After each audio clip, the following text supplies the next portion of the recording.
పరిశుద్ధ గ్రంథము నుండి దేవుని వాక్యాన్ని మనము ధ్యానించుకుందాం. మనం ధ్యానిస్తున్న వరుసలో గతసారి మనము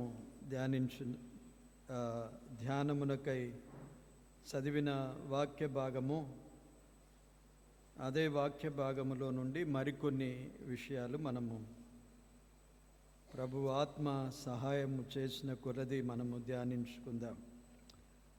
ద్వితీయోపదేశకాండము 12వ అధ్యాయం.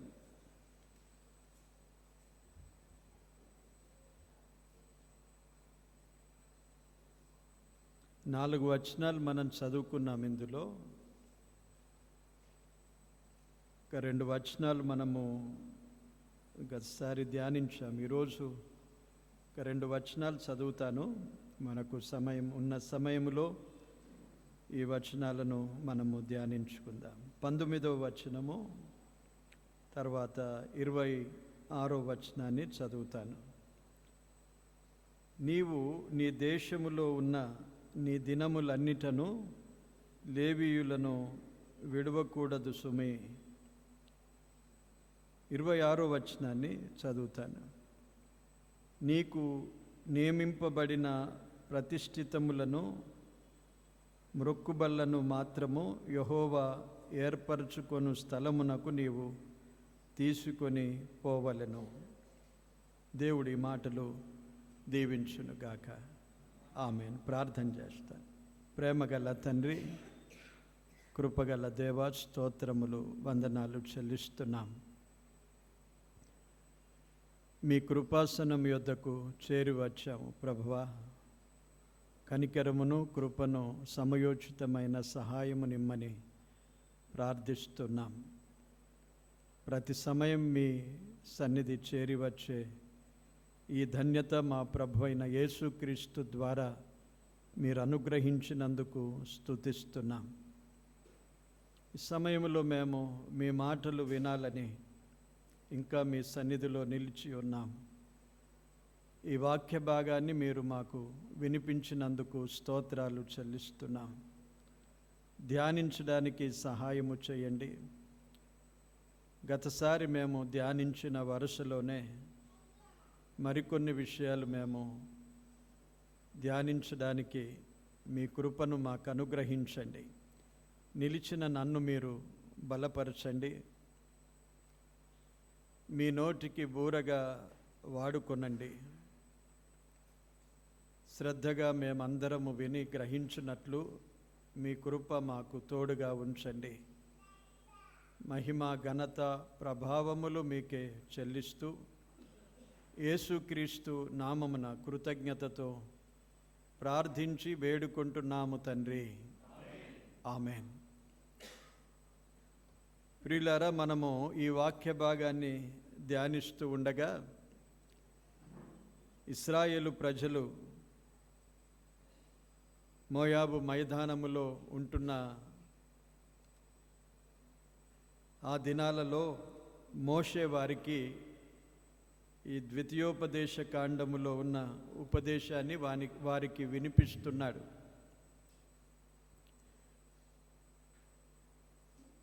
మనము వరుసగా ధ్యానిస్తూ ఉండగా అనేక విషయాలు మనము గ్రహించాము. అనేక ఆత్మీయమైన పాఠాలను మనం నేర్చుకున్నాం. ఈ ద్వితీయోపదేశ కాండములో నుండి కూడా అక్కడక్కడ కొన్ని వచనాలు మనము చదివి వాటిని ధ్యానిస్తున్నాం. వీరు యోర్దాను దాటితే దేవుడు వారికి వాగ్దానము చేసిన దేశం అది. పాలు తేనెలు ప్రవహించే కనాను దేశానికి దేవుడు వారిని నడిపిస్తానని వాగ్దానం చేశాడు. ఆ దేశానికి వారు చేరుకుంటారు. చాలా సమీపంలోనే ఉన్నారు. మోషే ఆ దేశానికి వెళ్ళడు కనుక మోషే దేవుని ప్రజలైన ఇశ్రాయేలును ఉద్దేశించి ఆఖరిగా ఈ ఉపదేశాన్ని వారికి వినిపిస్తూ ఉన్నాడు. దేవుడైన యెహోవా ఎలాంటివాడో ఆ విషయాన్ని మొదట కొన్ని వారాలు మనం ఆలోచన చేశాం. వారు ఎలాగూ ఉండాలో ఆ విషయాలను కూడా మనము ధ్యానించాము. ఇప్పుడు వారు ప్రభువును ఎలా ఆరాధించాలి అనే విషయానికి మనం వచ్చాము. ఎక్కడ ఆరాధించాలి, ఎలా ఆరాధించాలి అనే విషయాన్ని వారికి తేటగా తెలియజేస్తూ ఉన్నాడు. వారెక్కడ ఆరాధించాలి? దేవుడు వారి కొరకు ఏర్పరిచిన స్థలములోనే వారు దేవుణ్ణి ఆరాధించాలి. ఎక్కడంటే అక్కడ ఆరాధించరాదు. అక్కడికే యాత్రలు చేయాలి, అక్కడే దశమ భాగాలు చెల్లించాలి, అక్కడే మ్రొక్కుబళ్లను చెల్లించాలి, ప్రతిష్ఠితములైన భాగములను అక్కడే చెల్లించాలి అనే విషయాన్ని మనము ధ్యానించాము. ఈరోజు మనం కూడా ఎక్కడంటే అక్కడ ఏదైనా పర్వాలేదని ఏ సంఘానికైనా వెళుతూ ఈ వారం ఇక్కడ, మరో వారం అక్కడ, ఈ నెల ఇక్కడ, మరోసారి మరో దగ్గర ఇలాగూ తిరుగుతూ ఉండరాదు. ఏ సంఘములో దేవుడు నిన్ను తన అవయవముగా చేర్చుకున్నాడో ఆ సంఘములోనే స్థిరపడి ఉండాలి. సంఘము ఆయన శరీరం అని మనము తెలుసుకున్నాము. దానికి శిరస్సు కూడా ప్రభువైన యేసుక్రీస్తే. ఆ శరీరములోనే నీవు అమర్చబడి ఉండగా అక్కడే నీవు ఉండాలి, కానీ అక్కడిక్కడ తిరగకూడదు. ఎక్కడ తిరిగినా నీవు ఒక అతిథునిగానే ఉంటావు, కానీ స్థిరమైన ఒక ఇంటివానిగా నీవు ఉండలేవు. కనుక ఆ విషయాన్ని మనము ధ్యానించాము. జాగ్రత్త పడాలి. అప్పుడప్పుడు కొన్నిసార్లు అపవాది మనకు ఇలాంటి దురాశలు కలిగిస్తాడు. ఈరోజు అక్కడికి వెళ్దాం, ఇక్కడికి వెళ్దాం, అది పెద్ద సంఘము, గొప్ప సంఘము, సేవకుడు చాలా గొప్పవాడు, ఇలాంటి ఆలోచనలతో మనము అక్కడిక్కడ తిరుగుతూ ఉంటాం. అందరూ చేసేది ప్రభు సేవనే. వారి వారి కృపావరాలను బట్టి, దేవుడు ఏర్పరచుకున్న ఏర్పాటును బట్టి ప్రయాసపడుతుండగా సంఘాలు ఏర్పడ్డాయి, అక్కడ సహవాసం జరుగుతూ ఉన్నది. మన మట్టుకు మనము ఏ సంఘములో దేవుడు మనల్ని ఏర్పరిచాడో ఆ సంఘములోనే ఎదుగుట మంచిది. ఈరోజు మనం చదివిన వాక్య భాగము, నీవు నీ దేశములోనున్న నీ దినములన్నిటను లేవీయులను విడువకూడదు సుమి అన్నాడు. చాలా జాగ్రత్తగా పాటించవలసిన విషయం. అందుకే సుమి అన్నాడు. పక్కకు సుమి అని పెట్టాడంటే అది చాలా శ్రద్ధగా నీవు గ్రహించాలి, అనుసరించాలి. లేవీయులను విడవద్దు అని వారికి చెప్తూ ఉన్నాడు. లేవీయులు ఎవరు అని మనం ఆలోచిస్తే లేవీయులు దేవుని పనివారు. ఇశ్రాయేలు 12 గోత్రములలో దేవుడు ఒక గోత్రాన్ని గురించి ఇలాగూ చెప్పడం ఆ గోత్రీకుల యొక్క భాగ్యం. అది ఎందుకు ఇలాగూ వీరిని గురించి చెప్పాడు చూడండి. మనం కొన్ని విషయాలు వీరిని గురించి ఆలోచన చేద్దాం, తెలుసుకుందాం. సంఖ్యాకాండము 3వ అధ్యాయము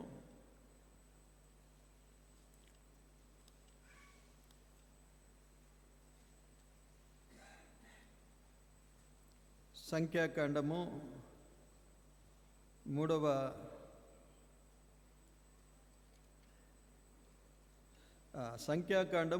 అధ్యాయం మొదట మనము ఆలోచన చేద్దాం, చదువుకుందాం. 47వ వచనం నుండి. అయితే లేవీయులు తమ పితరుల గోత్రము చొప్పున వారితో పాటు లెక్కింపబడలేదు. ఏలయనగా యెహోవా మోషేతో ఇలాగూ సెలవిచ్చి ఉండెను, నీవు లేవీ గోత్రమును లెక్కింపకూడదు, ఇశ్రాయేలీయుల మొత్తమునకు వారి మొత్తమును చేర్చకూడదు. నీవు సాక్ష్యపు గుడారము మీదను దాని ఉపకరణములన్నిటి మీదను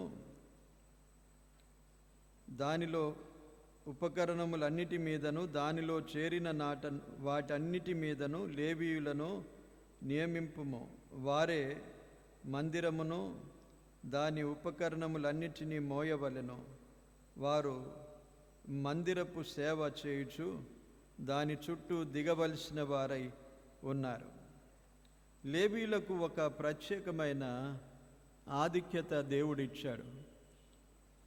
ఇశ్రాయేలు 12 గోత్రములో ఈ లేవీయుల గోత్రాన్ని ఆ సంఖ్యాకాండం 1వ అధ్యాయంలో మనము ఆ సంఖ్యాకాండము ధ్యానిస్తున్నప్పుడు ఆలోచన చేశాము. వారి సంఖ్యను, ప్రతి గోత్రపు సంఖ్యను దేవుడు అక్కడ రాసి ఉంచాడు. కానీ లేవీయుల యొక్క సంఖ్యను వారిలో చేర్చకూడదు అన్నాడు. 3వ అధ్యాయములో వీరిని దేవుడు ఎలాగూ వీరిని గుర్తిస్తున్నాడో 11వ వచనములో చూద్దాం. చూడండి, 3వ అధ్యాయం. మరియు యెహోవా మోషేకు ఇలాగూ సెలవిచ్చెను, ఇదిగో నేను ఇశ్రాయేలీయులలో తొలిచూలి అయిన ప్రతి మగపిల్లకు మారుగా ఇశ్రాయేలీయులలో నుండి లేవీయులను నా వశము చేసుకొని ఉన్నాను. ప్రతి తొలిచూలియు నాది గనుక లేవీయులు నా వారయ్యుందురు అన్నాడు. చూసారా, లేవీయులను ఎందుకు దేవుడు ప్రత్యేకపరుచుకున్నాడు? లేవీయులను గురించి ఏమన్నాడంటే, వీరు నా వారై ఉన్నారు అన్నాడు. లేవి గోత్రానికి దేవుడు చాలా గొప్ప ధన్యతనిచ్చాడు. వీరు దేవుని వారై ఉన్నారు. ప్రతి మగబిడ్డ దేవునికి ప్రతిష్ఠించాలి. తొలిచూలు ప్రతి మగబిడ్డను ప్రతిష్ఠించాలి. అది ధర్మశాస్త్ర ప్రకారంగా దేవుడు ఏర్పరిచిన ఏర్పాటు. ఆ మగబిడ్డను ప్రతిష్ఠించిన తర్వాత వారు మళ్ళీ ఏదో కానుక చెల్లించి తీసుకుంటారు. అక్కడే ఉంచిపోయేది మనము సమూయేలును గురించి మాత్రమే చూస్తాం. కానీ ప్రతిష్ఠించిన తర్వాత దాన్ని విడిపించుకోవడానికి కొంత వెల చెల్లించి వారు దాన్ని విడిపించుకుంటారు. అది మనం చదివినట్లయితే లేవియ కాండము, నిర్గమాకాండము, ఈ వాటిలో మనం చూడగలుగుతాం. వారిని విడుదల చేసి ప్రతి మగబిడ్డను, తొలిచూలును విడుదల చేసి వారు మళ్ళీ తమకు తీసుకొనుచున్నారు గనుక దానికి మారుగా, అంటే తొలిచూలుకు మారుగా వారు లేవీయులను దేవుడు తనవారుగా ఏర్పరచుకుంటున్నాడు. అర్థమైందా? ప్రతిష్ఠించిన మగబిడ్డను వారు అక్కడే ఉంచిపోరు కదా, ఆ మగబిడ్డను మళ్ళీ తీసుకుపోతారు. కానీ దేవునికి అది అవసరము. దేవుడు వాగ్దానం చేశాడు, దేవుడు సెలవిచ్చాడు, ప్రతి మగబిడ్డను నాకు ప్రతిష్ఠించాలి. అయితే వారు తిరిగి వెల ఇచ్చి దాన్ని తీసుకెళ్లే అవకాశాన్ని దేవుడు ఏర్పరిచి ఉండగా, వారికి బదులుగా లేవీయులను తన పక్షాన తన వారిగా దేవుడు ఏర్పాటు చేసుకున్నాడు. కనుక లేవీయులు ఇప్పుడు దేవుని ప్రజలు, దేవుని నా వారై ఉన్నారు అన్నాడు. నా వారయ్యుందురు. ఇది ఒక ప్రత్యేకమైన ఆధిక్యత, వీరికి ప్రత్యేకమైన ధన్యత. లేవీయులను అందుకే వారిలో లెక్కించలేదు. ఈ సంఖ్యాకాండం మనం చదువుతూ ఉంటే చాలా మంచి విషయాలను మనం గ్రహించగలుగుతాం. దేవుడు లెక్క అడిగేవాడనే విషయాన్ని మనము సంఖ్యాకాండమును గురించి ఆలోచించాం. లెక్కించేవాడు, లెక్క అడుగుతాడు మనలను కూడా. కనుక లేవీయుల యొక్క లెక్క వారి జనాంగములో లెక్కించబడినప్పుడు రాలేదు. వీరి లెక్క ప్రత్యేకముగానే ఉన్నది. వీరికి దేవుడు స్వాస్థ్యాన్ని వారితో కలిసి ఇవ్వలేదు. వారికి ఏర్పరిచిన స్వాస్థ్యములోనే ప్రతి గోత్రములో నుండి లేవీయులకు కొన్ని పురములు వారు ఉండడానికి ఇస్తాడు. మనము సంఖ్యాకాండములో వారిని, లేవీయులను ఎలాగూ దేవుడు వారు దిగినప్పుడు వారి పాలెం ఎక్కడుంటుందో అవన్నీ వివరాలు మనము గతసారి ఆలోచన చేశాం. మళ్ళీ వాటిని చెప్పడానికి అంతగా అవసరం ఉండదు. లేవీయులు ప్రత్యక్ష గుడారము చుట్టూ వారు చేరి ఉంటారు. 12 గోత్రాల నుండి, ఇక తక్కిన గోత్రాల నుండి వారు 3 గోత్రాల వారిగా 4 దిక్కుల వారు ఆ ప్రత్యక్షపు గుడారము చుట్టూ బస చేస్తారు. వారి గుడారములు ఏర్పాటు చేసుకుంటారు. అలాగే వారి 3 గోత్రాలతో సహా ఈ లేవీయులు కొందరు వారితో ఉంటారు. అర్థమవుతుందా? చుట్టూ ఉంటారు. అది మనం జ్ఞాపకం చేస్తే, చూస్తే, విజువలైజ్ చేస్తే ప్రత్యక్ష గుడారము, దాని చుట్టూ లేవీయులు ఉంటారు. 4 దిక్కుల 3 గోత్రీకులు ఉంటారు. ఒకవైపు కేవలము అహరోను, మోషే వారి కుటుంబీకులు మాత్రమే ఒకవైపు ఉంటారు, తూర్పు వైపు. తక్కిన వైపులు 3 గోత్రీకులు ఉన్నారు. 3 వంశములు ఉన్నాయి లేవీయులలో: గెర్షోనీయులు, కహతీయులు, మెరారీయులు. కనుక వారు ఇలాగూ తక్కిన 3 దిక్కుల్లో వారు ఉంటారు. ఏ దిక్కున ఎవరున్నారో, ఏ ఏ గోత్రాలు ఉన్నాయో వారితో కలిసి వీరికి స్వాస్థ్యం అంటే వారికి కూడా ఇండ్లు స్వాస్థ్యముగా వారి పాలెములోనే వారిస్తారు. కనుక ప్రతి దిక్కున, ప్రతి 3 గోత్రాలకు ప్రతి భాగములో లేవీయులు ఉంటారు. దేవుడు ఎంత అద్భుతంగా వారి యొక్క జాగ్రఫికల్ మ్యాప్, లేక వారు ఉండే స్థలాన్ని ఏర్పాటు చేశాడు. ప్రతి ప్రాంతములో లేవీయులు ఉంటారు. ఇప్పుడు యూదా గోత్రం అనుకునే వారు ఒకే ప్రాంతంలో ఉంటారు, బెన్యామీను గోత్రము ఒకే ప్రాంతంలో ఉంటారు. కానీ లేవీయులు అన్ని ప్రాంతాల్లో ఉంటారు, ఆల్ ఓవర్ ఇస్రాయేలులకు దేవుడిచ్చిన స్వాస్థ్యం అంతటిలో లేవీయులు ఉంటారు. ఇది దేవుడు వారికి ఇచ్చిన ప్రత్యేకమైన ఆధిక్యతలు. ఒకటి మాత్రము దేవుడు వారికి సెలవిచ్చాడు, లేక వారు స్వాస్థ్యమును సంపాదించుకొనరాదు, వారు స్వాస్థ్యాన్ని సంపాదించుకోకూడదు. లేవీయులలో 3 వంశాలు ఉన్నాయి. ఆ 3 వంశాలకు మాత్రమే దేవుడు ప్రత్యక్షపు గుడారపు పనులను అప్పగించాడు. దేవుని యొక్క ప్రత్యక్షపు గుడారము, దేవుని పనిని కేవలము లేవీయులకు మాత్రమే అప్పగించాడు. మరొకరు వచ్చి నేను చేస్తాను అనడానికి వీల్లేదు. మరొకరు వచ్చి ఆ పరిశుద్ధమైన ప్రత్యక్ష గుడారమును ఎవరైతే ముడతారో వారు శిక్షకు పాత్రులు, మరణశిక్షనే.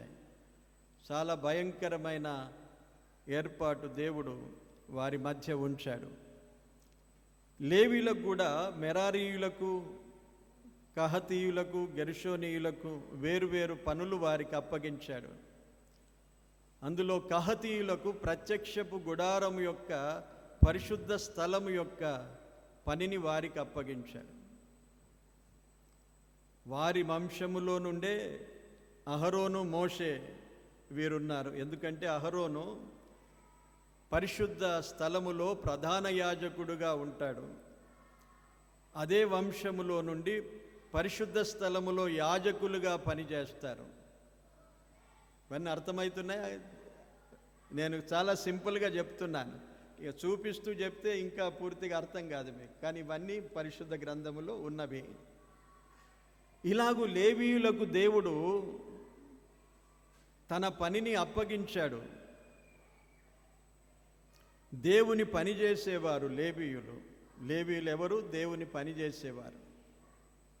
ఈ విధంగా దేవుడు వారికి పంచిచ్చాడు. వారిని కూడా లెక్కించి ప్రత్యేకమైన లెక్క ఉంచాడు. 22,000 మందికి పైగా లేవీయులు ఉంటారు. ఆ సంఖ్య మనకు ఉంటుంది. వీరికి ఆ పని అప్పగించినప్పుడు వారు నమ్మకంగా ఆ పని జరిగించేవారుగా ఉండాలి. వారు తమ కొరకు ఏ స్వాస్థ్యమును ఏర్పరచుకోకూడదు.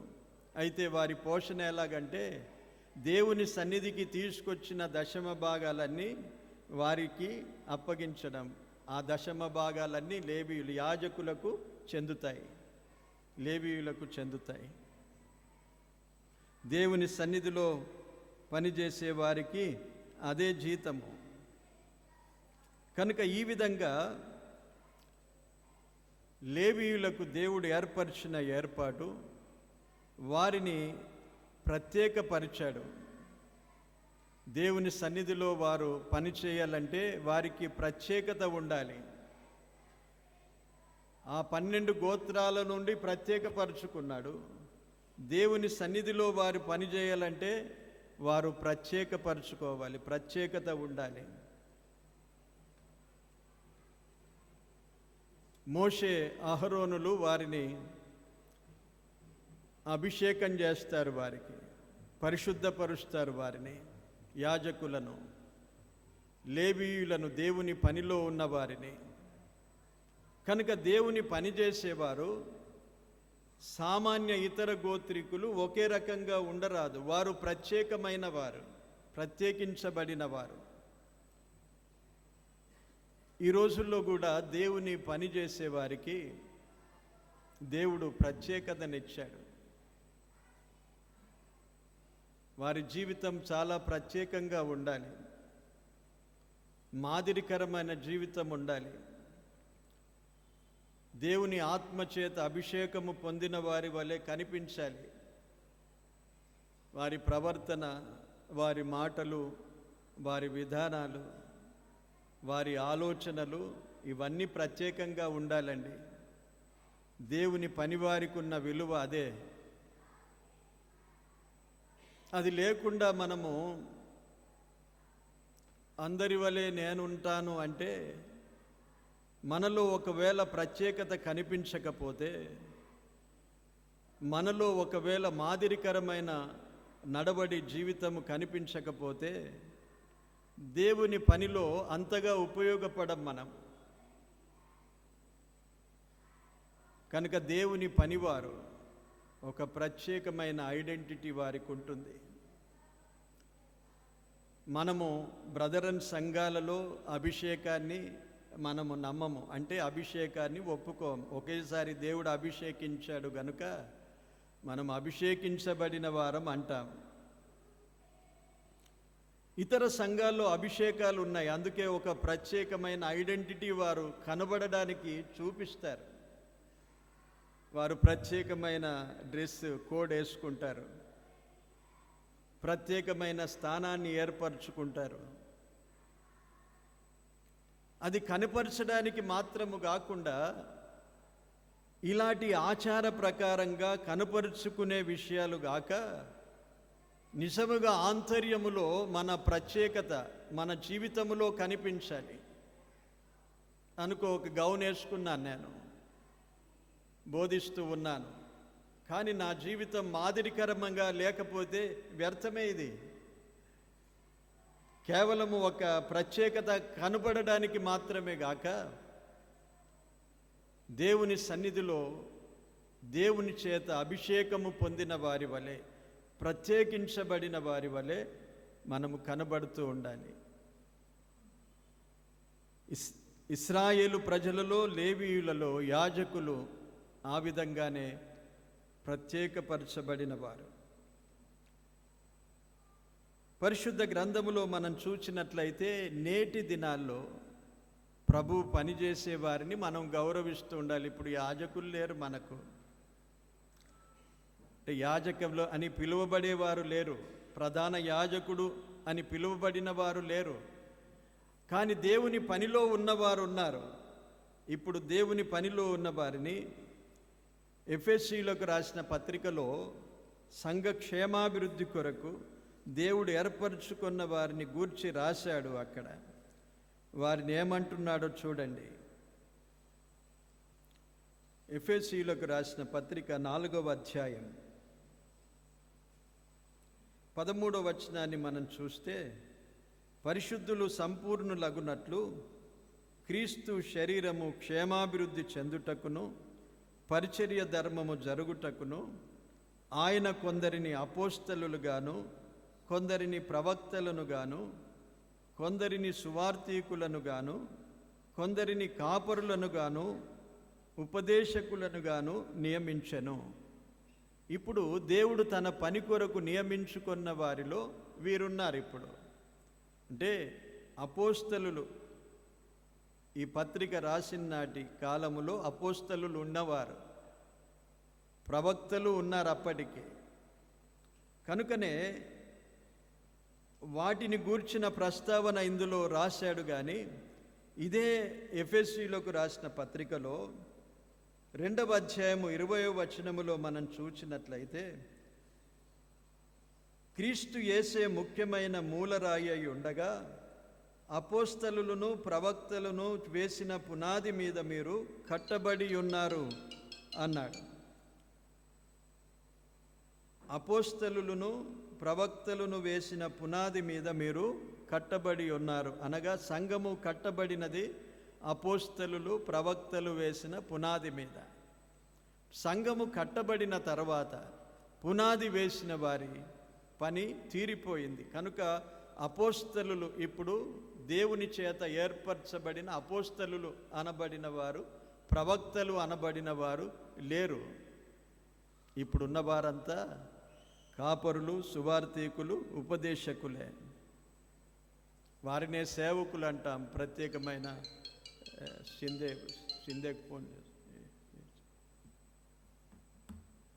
ప్రత్యేకమైన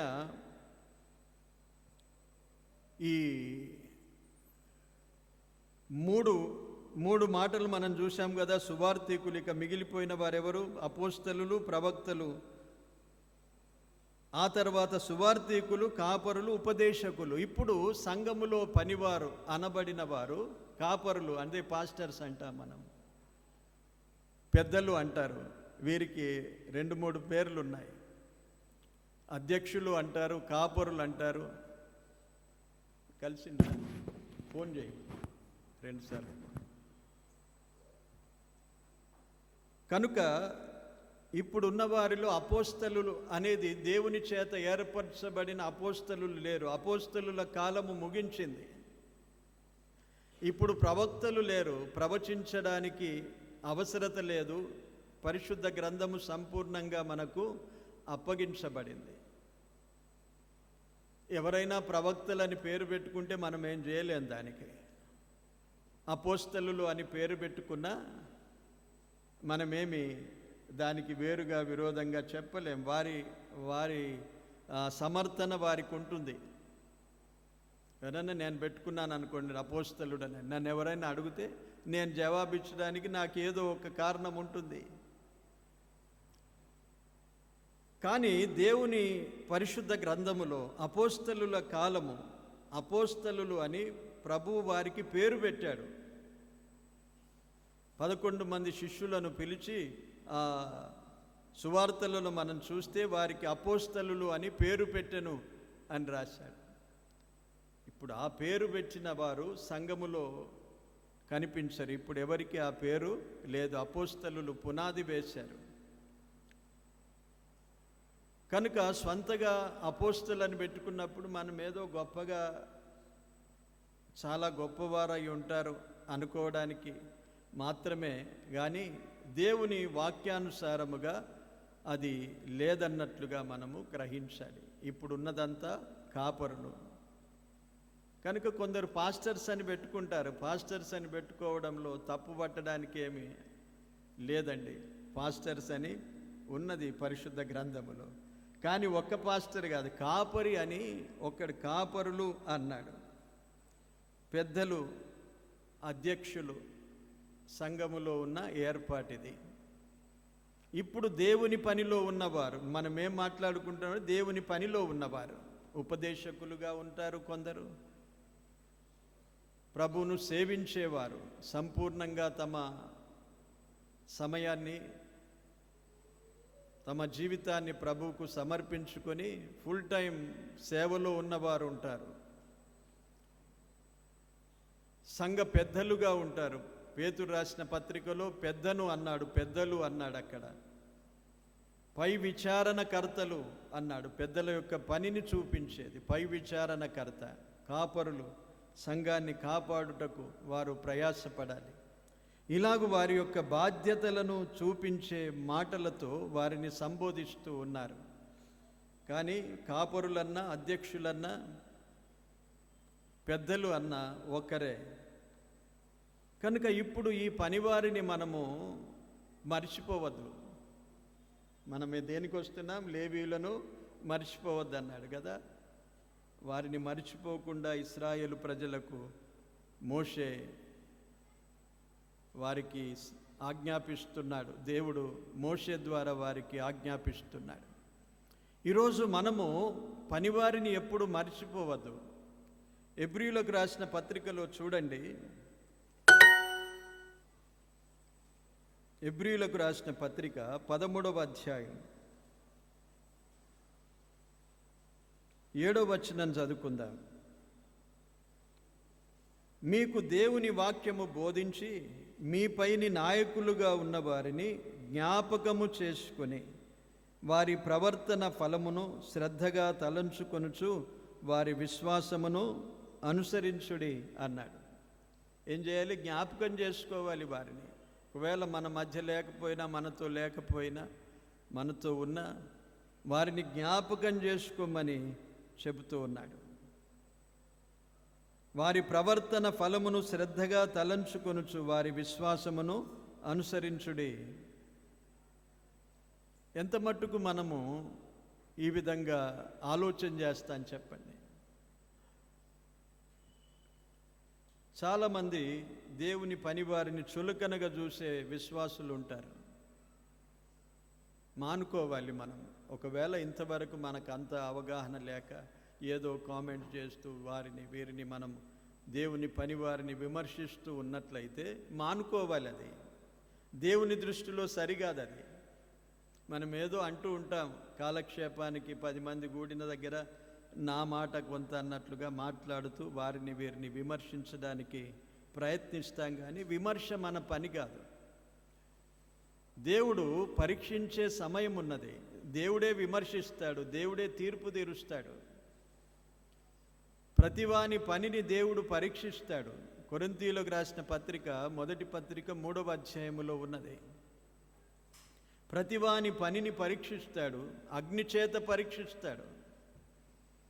అప్పుడు ఎవరు చేసే పని ఎలాగుంటుందో అప్పుడు తేల్చబడుతుంది. ఇప్పుడు మనం అందరం అనుకున్న నాది బంగారు లాంటి పని అనుకుంటాం, వెలగల రాళ్ళ వంటి పని అనుకుంటారు ప్రతి సేవకుడు.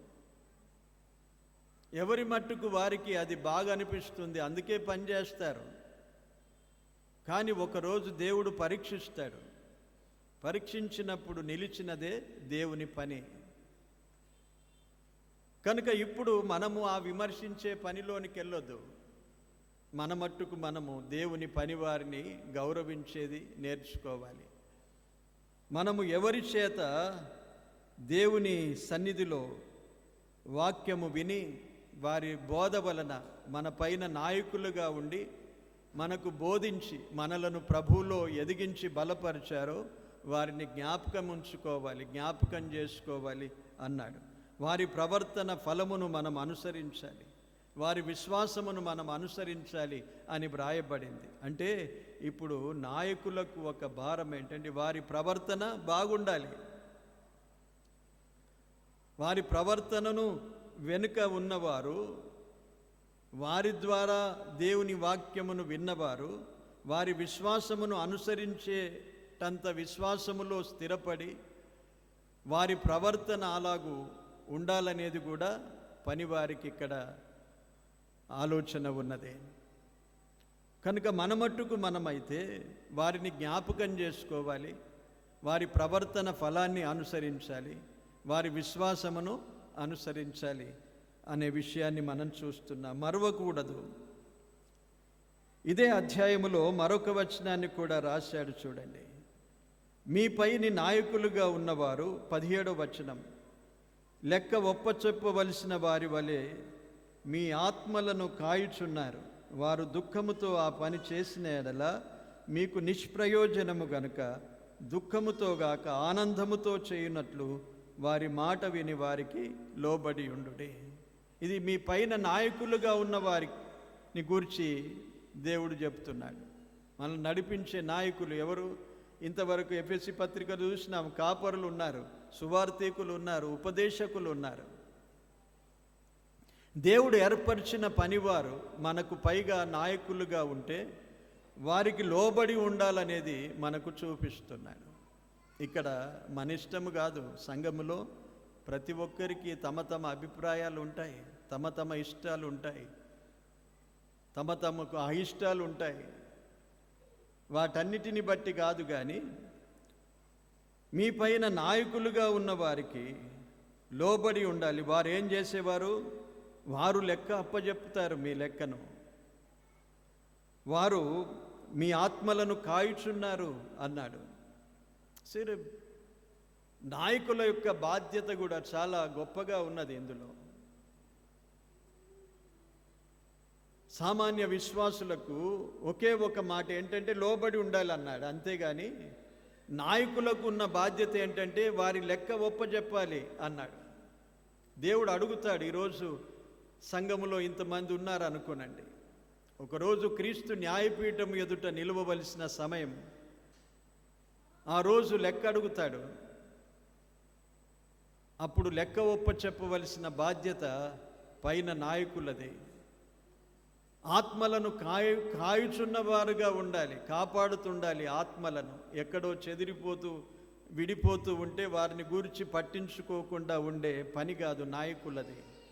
వారిని కాపాడవలసిన బాధ్యత. అలాంటి వారే నాయకులుగా ఉండగలుగుతారు. అలాంటి వారే దేవుని పనివారండి. అందరూ దేవుని పనిలో ఉండలేరు.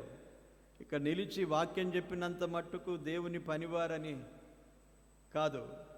వాక్యము ఈరోజు అందరూ మాట్లాడగలుగుతున్నారు. వాక్యం అందరూ చెప్పాలనుకుంటున్నారు. మరి ఏం కావాలంటే ఇప్పుడు ఎక్కువ వాక్యం చెప్తాను నేను అంటారు, బోధిస్తానంటారు. ఆరాధనలో మాట్లాడమంటే అది చిన్నది అనుకుంటారు. ప్రభువును గురించి మాట్లాడుట తక్కువ అనుకుంటారు, బోధించడం ఎక్కువ అనుకుంటారు. ఈ రోజుల్లో చాలా విచిత్రంగా కొన్ని విషయాలను మనము ఆలోచన చేసినట్లయితే ఈ విధంగా తలంపులు బోధించాలి. యాకోబు పత్రికలో ఏమనున్నది చూడండి. 3వ అధ్యాయం 1వ వచనం. నా సహోదరులారా, బోధకులమైన మనము మరి కఠినమైన తీర్పు పొందుదుమని తెలుసుకొని మీలో అనేకులు బోధకులు కాకుండుడి అన్నాడు. బోధకులము బోధ చేయాలి అనుకోవడం సులువే, కానీ దాని వెనుక దేవుని సన్నిధిలో బోధకులకు ఏమున్న చూడండి, కఠినమైన తీర్పు ఉన్నది అన్నాడు. వినేవారికి ఒక వంతు తీర్పు అయితే చెప్పేవారికి రెండంతల తీర్పు ఉంటుంది. కఠినమైన తీర్పు. కనుక మీలో అనేకులు బోధకులు కాకుండుడి అన్నాడు. కానీ ఎక్కువగా మనం ఆశించేది హెచ్చరించాలి, బోధించాలి. తన నడవడి, తన ప్రవర్తన, తన సాక్ష్యం ఎలాగున్నా కొన్ని రోజులు బాగుండి మనం బాగా చాలా చక్కగా కనిపిస్తే ఇతరులకు చెప్పడానికి ప్రయత్నిస్తూ ఉంటాం. అప్పటికప్పుడే ఎవరు వినరండి. కొంతకాలము నీ స్థిరమైన జీవితాన్ని చూచి, నీ స్థిరమైన సాక్ష్యాన్ని చూసి, నీ ప్రవర్తన చూసి అప్పుడు నీ మాటలు ఎవడైనా వినగలుగుతాడు. కానీ అప్పటికప్పుడే నేను నేర్పిస్తాను అనుకోకూడదు. దేవుని అందు చాలా భక్తి జీవితములో ఎదిగి దేవుని సన్నిధిలో ప్రార్థనతో కనిపెట్టి ప్రభు నుండి పొందిన వాక్కులే మనము చెప్పినప్పుడు అవి ఫలిస్తాయి. ఏదో పుస్తకాల్లో నుండి అక్కడ ఇక్కడ వెదికి తీసుకొని ప్రసంగించి బోధిస్తే ఆ బోధ అంతగా రుచికరంగా ఉండదు, ప్రభావవంతంగా ఉండదండి. బోధించే వారికి కానీ, వాక్యము చెప్పాలని అనుకునే వారికి కానీ దేవుడు వ్రాసించిన మాటలను మనము జ్ఞాపకం ఉంచుకోవాలి. ఆత్మలను కాయుచున్నారు అన్నాడు. దుఃఖముతో ఆ పని చేసిన ఎడల అది నిష్ప్రయోజనము గనుక దుఃఖముతో కాక ఆనందముతో చేయునట్లు వారి మాట విని వారికి లోబడి ఉండుడి అన్నాడు. తెస్సలోనికైలకు రాసిన పత్రికలో మరికొన్ని మాటలు ఉన్నాయి. మనం ఎలా గౌరవించాలి దేవుని పనివారిని. 5వ అధ్యాయం 1వ పత్రిక 5వ అధ్యాయము 12వ వచనం. మరియు సహోదరులారా, మీలో ప్రయాసపడుచు ప్రభునందు మీకు పైవారయుండి మీకు బుద్ధి చెప్పు వారిని మన్నన చేసి వారి పనిని బట్టి వారిని ప్రేమతో మిక్కిలి ఘనముగా ఎంచవలెనని వేడుకొనుచున్నాము అన్నాడు. సో ఇక్కడ కూడా చాలా చక్కగా చెప్పాడు. మీలో ప్రయాసపడుచున్నవారు మీ పైన నాయకులే మీ పైవారయుండి అన్నాడు. అట్టివారి మీకు బుద్ధి చెప్పుచూ ఉన్న వారిని మన్నన చెయ్యాలి, మన్నించాలి. వారిని బుద్ధి చెప్తున్నప్పుడు వారిది వినాలి. ఆ తరువాత వారిని వారి పనిని బట్టి మిక్కిలి ఘనముగా ఎంచాలి, ఘనపరచాలి, ఘనంగా ఎంచాలి. సన్మానానికి పాత్రులు వారు, గౌరవానికి పాత్రులు. చాలా చులకనగా చూడకూడదండి, చులకనగా మాట్లాడకూడదు. ప్రత్యేకత, దేవుడిచ్చిన ఘనత వారికి ఉన్నది కనుక దేవుని పనిని బట్టి, వారు చేసే పనిని బట్టి ప్రేమతో వారిని మన్నన చేయాలి, ఘనపరచాలి. తిమోతికి రాసిన పత్రికలో మరొక మాట చూసి మనము ఈ వాక్య భాగాన్ని ముగించుకుందాం. తిమోతికి రాసిన పత్రిక, మొదటి పత్రిక 5వ అధ్యాయం 17వ వచనం చూడండి. బాగుగా పాలన చేయు పెద్దలను, విశేషముగా వాక్యమందును ఉపదేశమందును ప్రయాసపడు వారిని రెట్టింపు సన్మానమునకు పాత్రులనుగా ఎంచవలెను. ఎన్ని చోట్ల ప్రభు వ్రాసుంచాడు, మీ పైన నాయకులు, మీ పైన ప్రయాసపడి పనిచేసేవారు, మీ పైన పెద్దలుగా ఉన్నవారు, ప్రయాసపడేవారు, వారిని ఎలా గౌరవించాలి, ఎలా వారిని సన్మానించాలి, ఎలా వారికి లోబడి ఉండాలి. ఈ విషయాలను చాలా ఆలోచన చేయాలి మనం. సంఘములో పెద్దలు కానీ, నడిపించే వారిని కానీ, కాపరులను కానీ గౌరవించడం, లోబడడం, వారిని సన్మానించడం నేర్చుకోవాలి. దేవుడు మనకు ఏర్పరిచిన ఏర్పాటు. ఈరోజు ఒకరుంటారు, మరో రోజు మరొకరు ఉంటారు. దేవుని కార్యాలు జరుగుతూ ఉంటాయి. ఎవరి కాలములో వారు ప్రభు పనిని చేస్తూ ఉన్నప్పుడు ప్రభు పనిని చేసేవారిని గౌరవించాలి.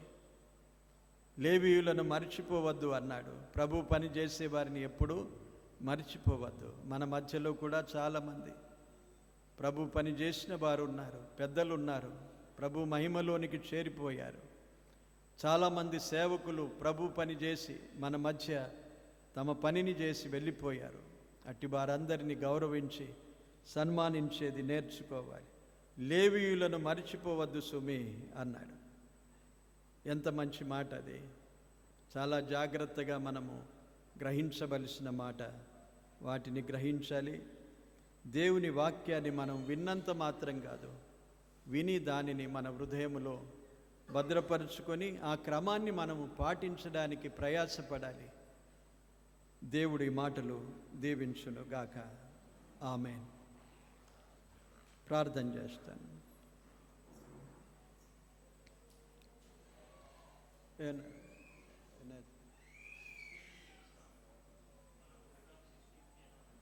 వెడ్నెస్డే 16 వస్తున్నాయి కదా. ప్రార్థన చేస్తాను. పరిశుద్ధుడవైన మా దేవా, దయగల ప్రభువా, మీకు స్తోత్రాలు, వందనాలు చెల్లిస్తున్నాం. మీ మహాకృప చేతనే మమ్మల్ని అందరినీ మీ కృప ఆధీనములో భద్రపరిచి మీ సన్నిధిలో ప్రభువా మరి ఇంతవరకు నిలిచి మీ అందు ఆనందించే భాగ్యమును, మిమ్మల్ని ఆరాధించే కృపను మాకు అనుగ్రహించినందుకు స్తోత్రాలు చెల్లిస్తున్నాం. చిన్నలు మొదలుకొని పెద్దలు, వృద్ధుల వరకు 3 గంటలు ప్రభువా మీ సన్నిధిలో గడిపే ఈ భాగ్యమునిచ్చావు. మీ సన్నిధిలో మాకు సంపూర్ణమైన సంతోషము కలదని సెలవిచ్చావు. మీ సన్నిధిలో మేముంటుండగా మమ్మను